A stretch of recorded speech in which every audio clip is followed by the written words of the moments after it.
6 years old, sold for 800,000 gold coins, married to a man 23 years her senior. This is not a fairy tale. This is the tragic fate of Isabella of Valois, a child queen who paid the price for peace with her childhood. France was burning. England demanded blood. And Isabella? She was the sacrificial lamb, a princess traded like cattle to end a war. But behind the gilded dresses and royal titles lay a girl who just wanted her doll back and a home she'd never see again. By age 10, she'd be a widow, her world forever changed, and the throne that became her cage. I invite you to walk the path of Isabella of Valois, step by step, and the first events that shaped her arduous destiny unfold right now. Childhood in the shadow of madness. The Glass King and the Quiet Mouse. The icy cold of the winter Louvre chilled to the bone. Even the crackling of logs in the fireplaces could not dispel the gloom that clung to the tapestries depicting scenes of bygone eras. 4-year-old Isabella awoke not from the cold, but from a terrible, silent, shattering scream, so desperate that the little girl's heart froze. She slipped out of bed, her bare feet barely touching the icy stone floor, and like a little mouse, crept down the corridor to the chambers of her father, King Charles.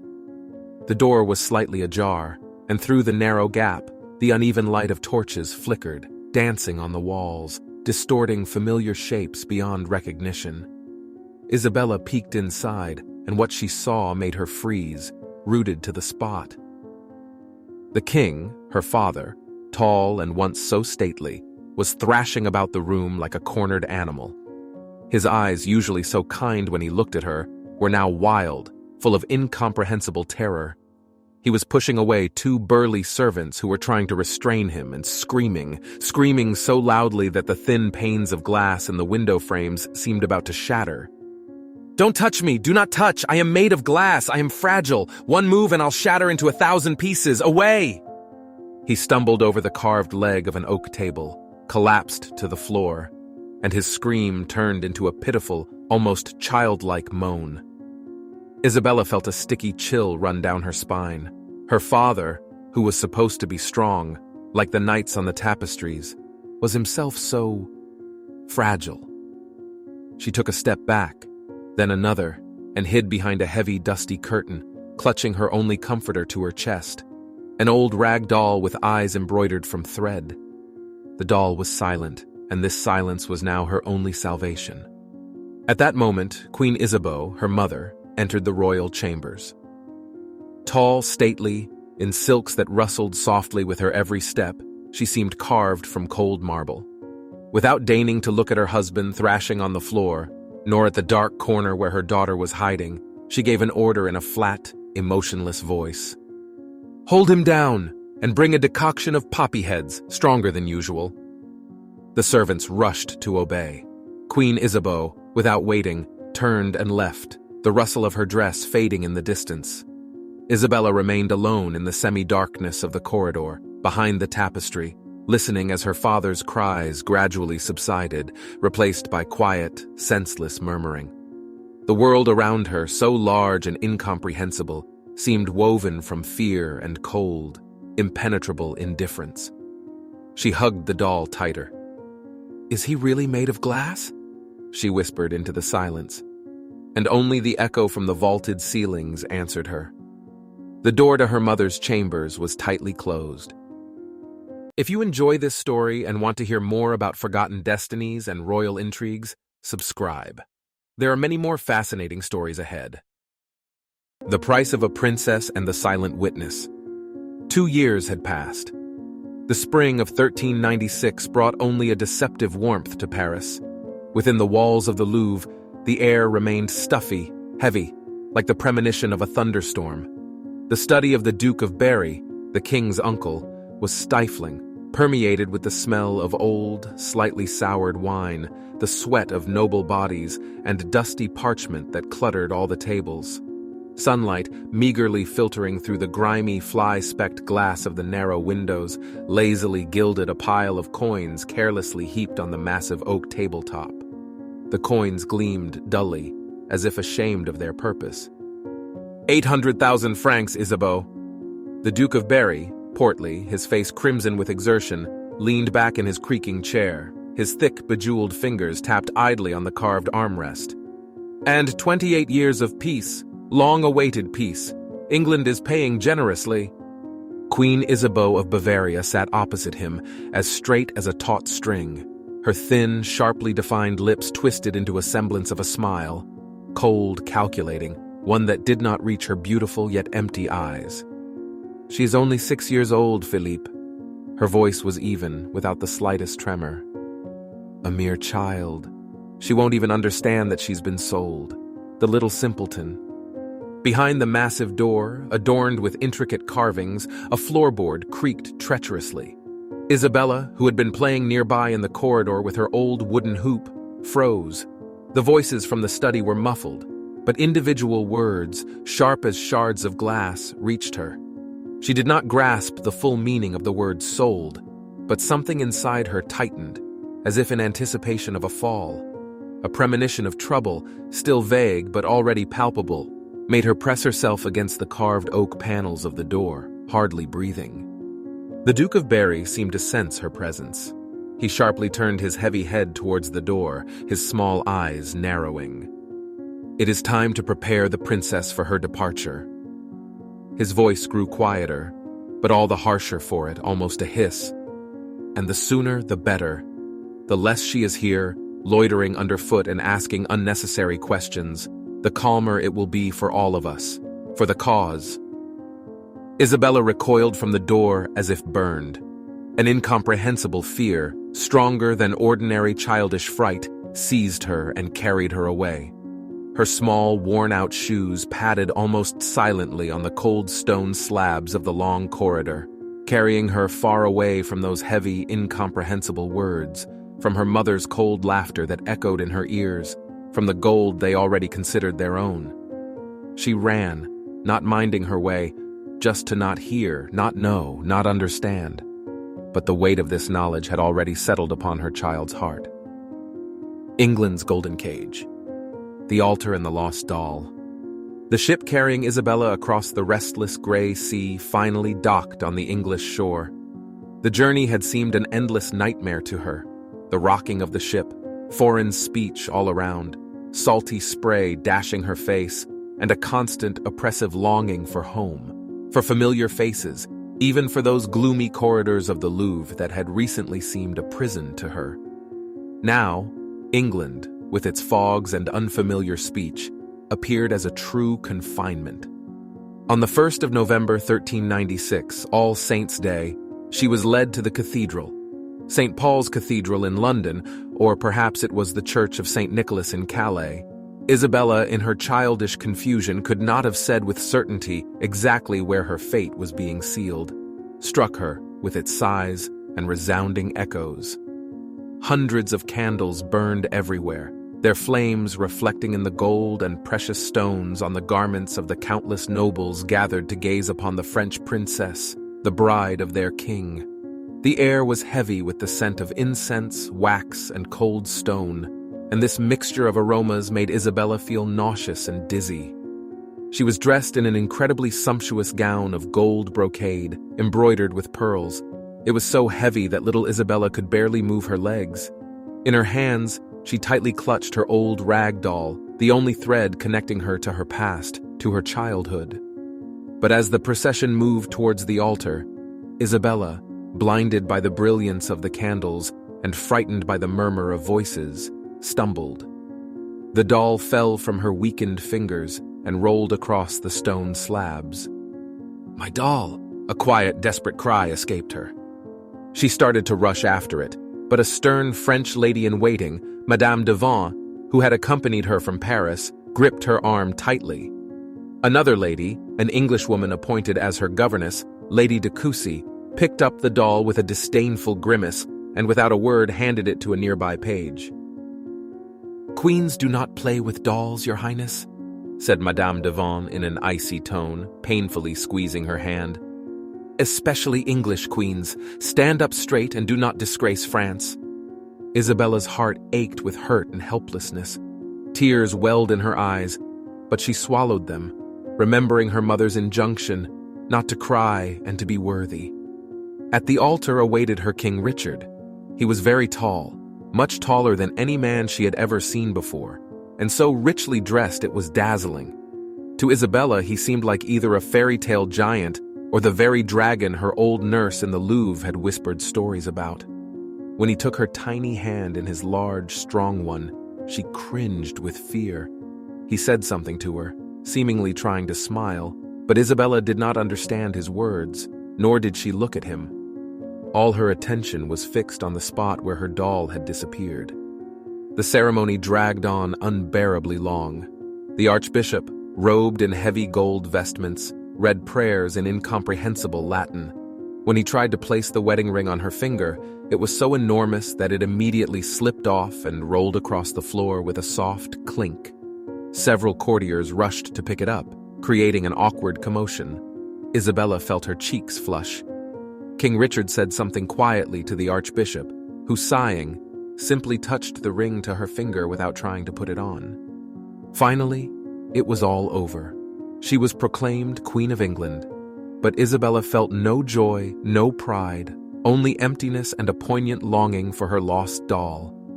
When King Richard, now her husband, turned to lead her from the altar, she quietly, almost in a whisper, asked the nearest lady-in-waiting standing beside her, "Madame, where is my doll?"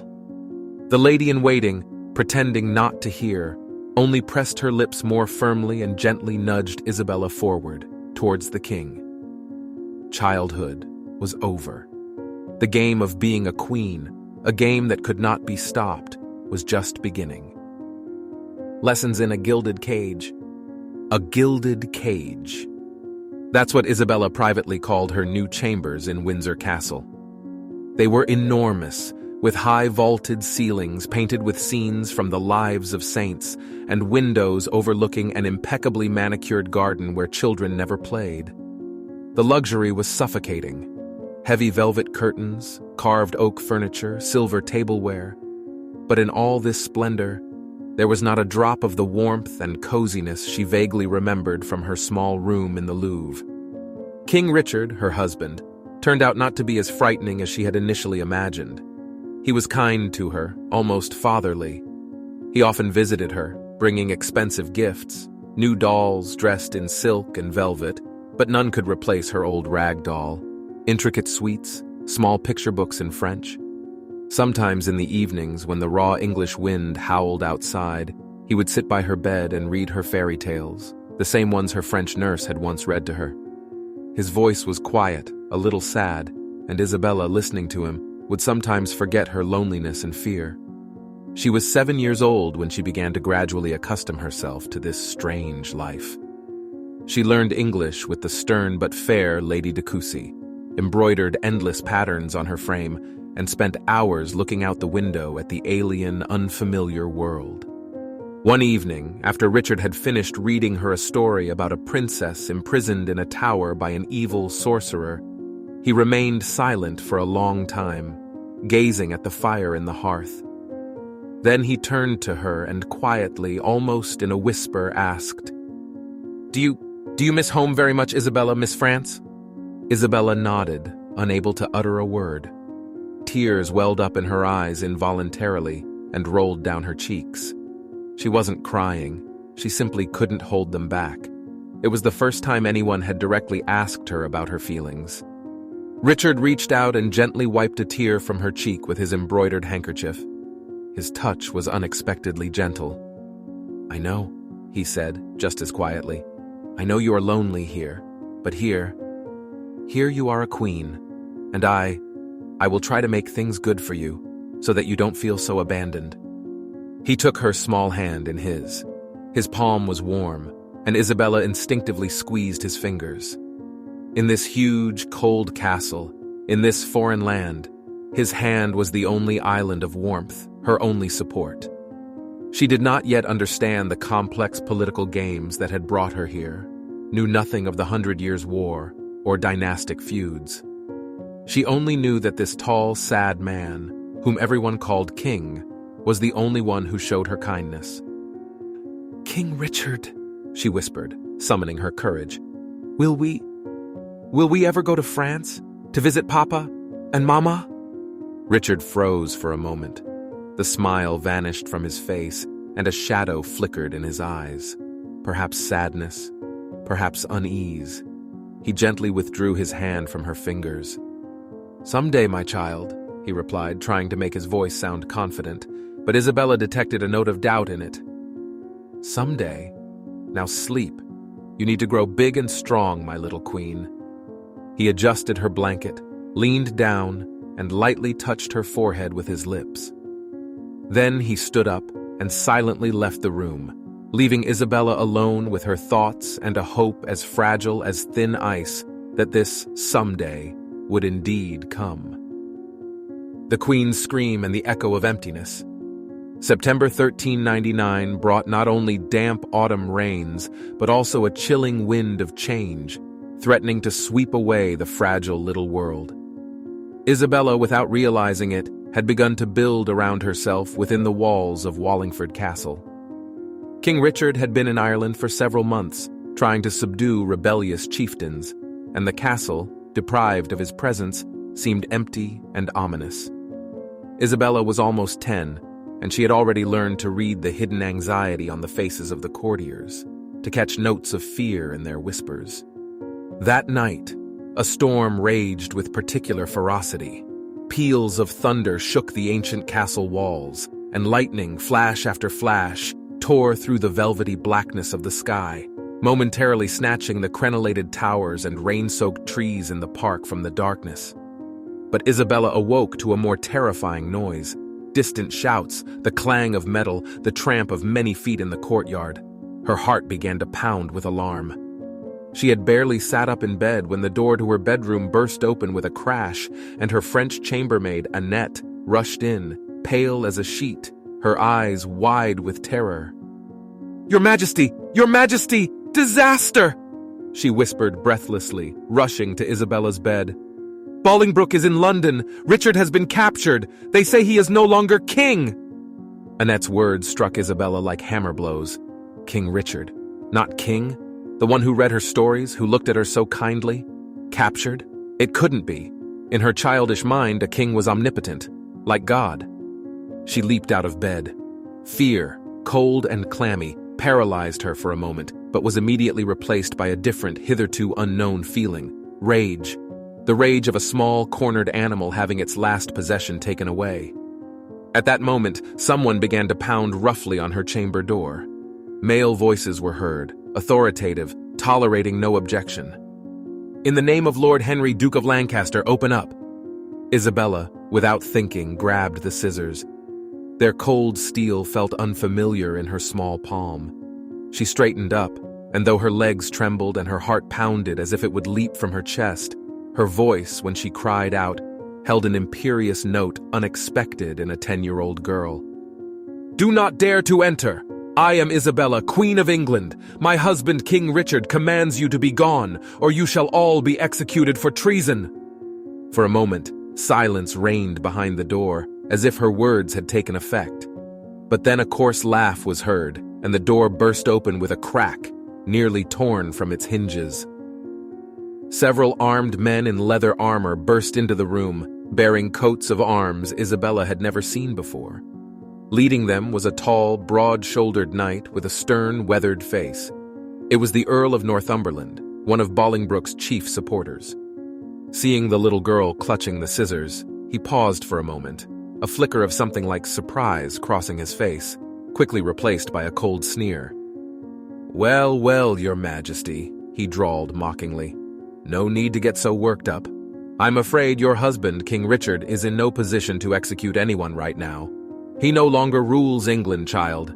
There is a new order now, and a new king." "You lie!" she cried, desperately clinging to her last hope. "King Richard will return, and he—" "Hush, little bird," interrupted one of the soldiers, stepping forward. He was huge, with a coarse, scarred face, and he smelled of sweat and leather. "Your songs don't move anyone here anymore. The Duke of Lancaster has ordered you to be taken to a safe place. So be a good girl, and no one will harm you." He reached out his enormous hand to grab her. Isabella, with unexpected agility, sprang aside, holding the scissors out in front of her like a small, brave animal defending its burrow. "Stay back!" Her voice trembled, but there was steel in it. "I am the queen!" The soldier smirked and exchanged glances with his comrades. Northumberland, who had been watching the scene with lazy curiosity, frowned. "Enough of this circus," he said authoritatively. "Take her, and no foolishness. If she resists, well, you know what to do." Two soldiers stepped towards her. Isabella tried to strike one of them with the scissors, but he easily caught her slender wrist, snatched the scissors away, and tossed them aside. They clattered onto the stone floor. The other soldier grabbed her by the shoulders. She struggled, screamed, scratched, but her childish strength was negligible compared to the brute force of adult men. They dragged her towards the door. Annette, her chambermaid, sobbing, started towards her, but one of the soldiers roughly pushed her away, and she fell to the floor. Isabella turned, trying to break free, her scream catching in her throat as she saw the face, contorted with fear and despair, of the only person in the entire castle who had shown her genuine affection. But the iron grip on her shoulders was relentless. She was led out of the room, out of the castle that had briefly been her home, and taken down dark, rain-slicked corridors towards the unknown. The storm still raged, and each clap of thunder echoed in her small heart like a chilling echo of emptiness. The gilded cage in which she had lived for 3 years was replaced by a real prison, without gilding or illusions, and there was no one beside her anymore who could read her a story or wipe away her tears, only cold, fear, and the bitter realization that her childhood, having barely begun, was over forever. The unanswered letter and the voice of hope. Time in Havering Castle dragged slowly, like the thick autumn fog that enveloped its ancient walls.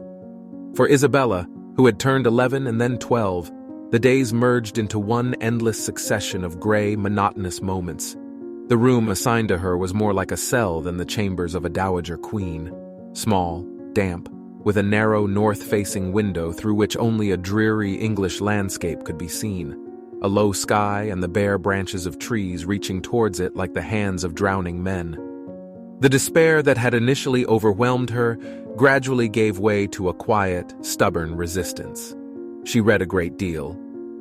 Fortunately, Lady de Cousy, who had remained with her by the new king's grace, had managed to save some of her French books. She embroidered, but not the bright flowers and birds as before, but rather somber, almost funereal patterns. And she wrote. She wrote letters to her father, King Charles, in France. The scratching of her quill on coarse parchment was the only sound that broke the oppressive silence of her confinement. Line after line was filled with childish longing and an already unchildlike plea. Father, my sovereign and parent, if the memory of me, your unfortunate daughter Isabella, still lives in your heart, if you remember her who was once the joy of your eyes, I implore you, in the name of all that is holy, in the name of the Blessed Virgin, take me from this gloomy prison. They call me queen, but I am merely a captive in a foreign, hostile land. I am alive in body, but my soul is withering from grief and longing. Return me to France, Father, or I shall die here, far from you, from my homeland, from all that is dear to me. She wrote, knowing that her letters would most likely never reach their recipient, that they would be intercepted, read, and perhaps laughed at for her naive hopes. But she continued to write, pouring into these lines all her pain, all her despair, all her desperate faith that somewhere out there, across the sea, she was remembered and loved. One of the maids, a young Englishwoman named Edith, who secretly sympathized with the deposed King Richard and pitied the young French princess, sometimes dared to take these letters from her. With a sinking heart, Isabella would give her the folded and wax-sealed parchment, and Edith, hiding it under her apron, would whisper, "I will try, Your Majesty. Through some merchants I know who are traveling to Flanders. Perhaps God will have mercy, and your letter will reach King Charles. Hold on, Your Majesty, you are not forgotten in France. They say your uncle, the powerful Duke of Orléans, is loudly demanding your return. He will not abandon his niece in her distress." A flicker of hope would ignite in Isabella's eyes for a moment. The Duke of Orléans. She vaguely remembered him, a handsome, proud nobleman, always so affectionate with her in those distant days in the Louvre. Perhaps indeed. But weeks, then months passed, and there was no reply. Hope faded, replaced by dull despair. One morning, Edith did not come as usual to help her dress. Instead, a stern, silent guardswoman appeared, who informed her that the maid had fallen ill and would no longer serve the princess. Isabella understood everything. Her last thread connecting her to the outside world had snapped. The attempt had failed. She was sitting by the window, listlessly watching the drizzling rain, when the door to her room opened without a knock, and a stranger in traveling clothes appeared on the threshold, accompanied by 2 guards. It was a messenger from King Henry. "Princess Isabella," he said in a dry official tone, "I have the honor of informing you of His Majesty King Henry's will. Negotiations with the French crown have been successfully concluded. France has agreed to your return. You are to prepare for your departure." Isabella slowly raised her eyes to him. On her face, thinner and more drawn from these years, a complex mixture of emotions was reflected. Disbelief, a sudden, almost painful relief, and a kind of deep, pervasive weariness. Freedom. Could it really be true?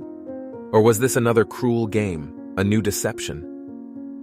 A ship into the unknown. The summer of 1401 was surprisingly warm and sunny, but Isabella barely noticed the gentle rays playing on the deck of the ship that was carrying her away from the inhospitable shores of England. She stood at the stern, clinging tightly to a tarred railing rope, watching as the land that had been her prison for 5 long years slowly receded, melting into the grayish haze. She did not look back. The past was too painful to dwell upon. Her face, still childlike and tender, yet already marked by the seal of past sufferings, was serious and focused. This was no longer the frightened 6-year-old girl who had been brought here for the amusement of the English court. This was a 12-year-old young woman who had known betrayal, loss, loneliness, and fear, but was not broken by them. The wind ruffled her dark hair, which had escaped from beneath her simple traveling bonnet. In her hand, hidden in the folds of her dress, she clutched a tiny, barely noticeable wooden figurine, perhaps a bird, perhaps a flower, that she herself had carved with a dull little knife from a piece of wood during the long months of her confinement in Havering. It was her little treasure, her secret talisman, a symbol of her unbroken spirit. She looked at the figurine, then shifted her gaze forward to where a faint strip of land was already visible on the horizon. France, her homeland. But what awaited her there? The joy of reunion with her family, or a new, even more sophisticated cage, woven from political intrigues and dynastic interests? She did not know. The ship swayed rhythmically on the waves, masts creaked, gulls cried. Isabella took a deep breath, inhaling the salty sea air, the air of freedom, or perhaps only the prelude to a new confinement. She was too young to make predictions, but old enough to understand. Returning home was not the end of her trials, but only the beginning of a new, unknown path. Isabella of Valois returned to France, but her trials were far from over. She was destined to once again become a pawn in the games of kings, to experience new love and new tragedy, to face madness and betrayal in her own homeland. But that is another story. If you enjoy experiencing history through storytelling, make sure to subscribe. Many more fascinating tales await. This story is inspired by real events but includes elements of artistic fiction. Up next, you will see a list of historical facts that formed its foundation.